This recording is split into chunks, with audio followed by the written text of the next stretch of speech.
What's up, guys? Y'all know who it is. Your boy JP008 coming to y'all one more time with a very big build. We got 2017 Corvette Z06, and when I tell you we are stripping this down all the way, we're doing components in the front, we're doing components in the back, we're doing a 4-channel amp, we're doing a OEM integration, we're doing a Twik 86 or Twik 88 JL audio processor.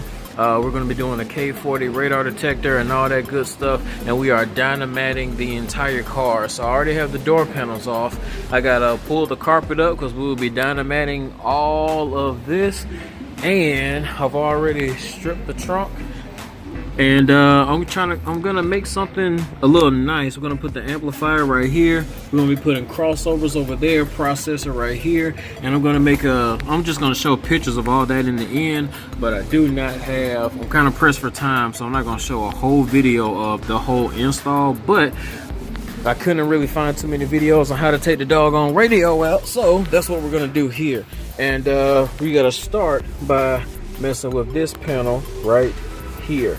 Now it's held in by clips, so you want to take that off, and behind it will be this piece. This is what it looks like, and you see these two holes, 1 and 2, are held in by 2 T25 Torx. So we're going to take that off. Alright, so now we have that part off. We have to come right here and start taking this trim off the entire top of the dash.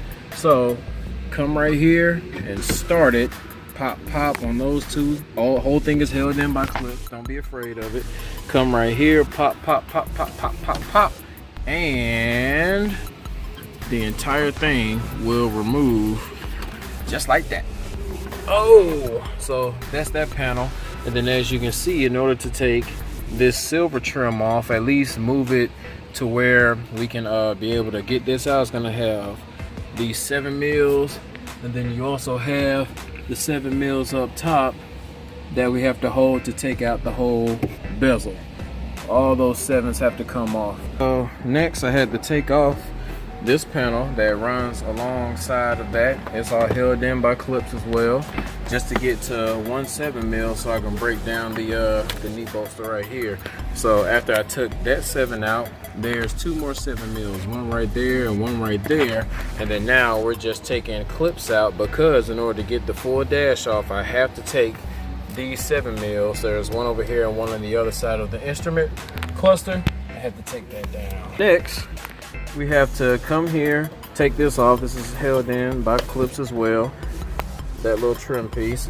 And the reason we have to do that is because this whole thing right here has to come up and shift backwards. And in order to make that easier, you take the cover that is sitting right about there. You take that cover and you have 3 T15 Torx that have to come out. Take those 3 T15s. This sits up just like this. Oh, see if I can get it in focus. All right, so take those 3 T15s, unscrew them, pop it off, go like that. Now we can take our panel popper, come up under here, and get that part up. Get that part up. And I'm going to start the car, put this in the lowest position. That way this whole panel center console can shift backwards. All right, guys, so I ran to a little snag in actually getting this panel off. So this doesn't slide down how they usually do. You'll slide this down, then you'll see a pin that you can pop off, and then this comes up. That doesn't happen. What you have to do is get this up as much as possible from popping it up right here, and get like a pick tool or something and press this in, press these little tabs in and pop it up. Because with the automatics, you have to have the car on in order to actually shift the knob, and I do mean start it. You can't just put it in you can't just turn it on like in ignition and pull it back. The car has to be started in order for this to come back. So in order to get to these 2 7 mils right here, we had to start the car, pull it back, and then maneuver this sideways, and then I'm able to pull this whole piece up. And it was only me and who was doing it, so I couldn't necessarily get me taking that off, but that is the way to do it. Lift this up, and then you'll be able to see the clips hanging down. Grab a pick tool, poke those clips in, and get on the other side and pop it up like that while you're poking it in. Like I said, it's hard to record and do it, but I do want to give a shout out to my boy Demetrius, who's working with me.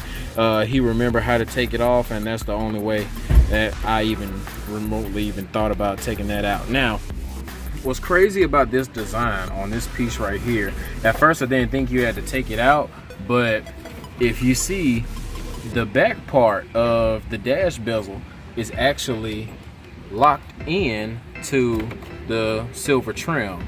And it's crazy because you have to simultaneously pull the bezel out in order to relieve this to actually come out. So I pull this back as far as I can, and I'm going to try to pop this off. Alright guys, it was a little tricky, but I was able to bend this back just a tad bit to get my panel popper back here and get some leverage and just pull this off. And then that whole trim piece comes out, and you'll see what I was saying about these grooves right here that actually go inside that trim panel. That makes it that freaking horrible design, Chevy. Way to freaking go.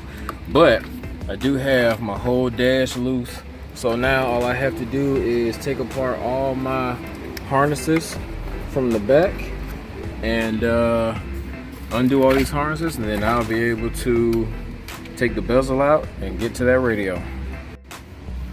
Alright guys, so as you can see, I disconnected all my harnesses. There's one behind here for the AC and all of that, one right there. There's one on top for the airbag and the hazard lights. There's one over here, and as far as that panel that went there, I just popped it out and left it hanging. But with all the 4/7 mils on the bottom and all those 7 mils across the top took out, it was very simple to take out, move the steering wheel in the lowest, furthest out position. And this is the radio / monitor or whatever. Now, for any reason that you actually need to take this off, I don't need to take it off. I can actually do all my work in the back. The only reason I had to take it off is because with the K40 radar detector, we have some LEDs that's going to go in the bezel right here that'll be hidden away from the officers, the police or whatever. So I needed to take this off in order to figure out where I can mount those LEDs, so all that had to come out. Now, in order to take this radio out, it's simple. 1, 2, 3, 4, and 5, 7 mils. And that thing literally, oh, I'm sorry, 6, 7 mils, and that thing literally pops out, lifts straight up, and then your radio is out. But as far as OEM integration or whatever, everything's done in the back. The battery's in the back, the Bose amplifiers in the back, and all that good stuff. So happy installing to you guys, man. I hope I've made that somewhat easier, because it was a pain for me. First time ever doing that, this new of a Corvette. All right, y'all, holla at you.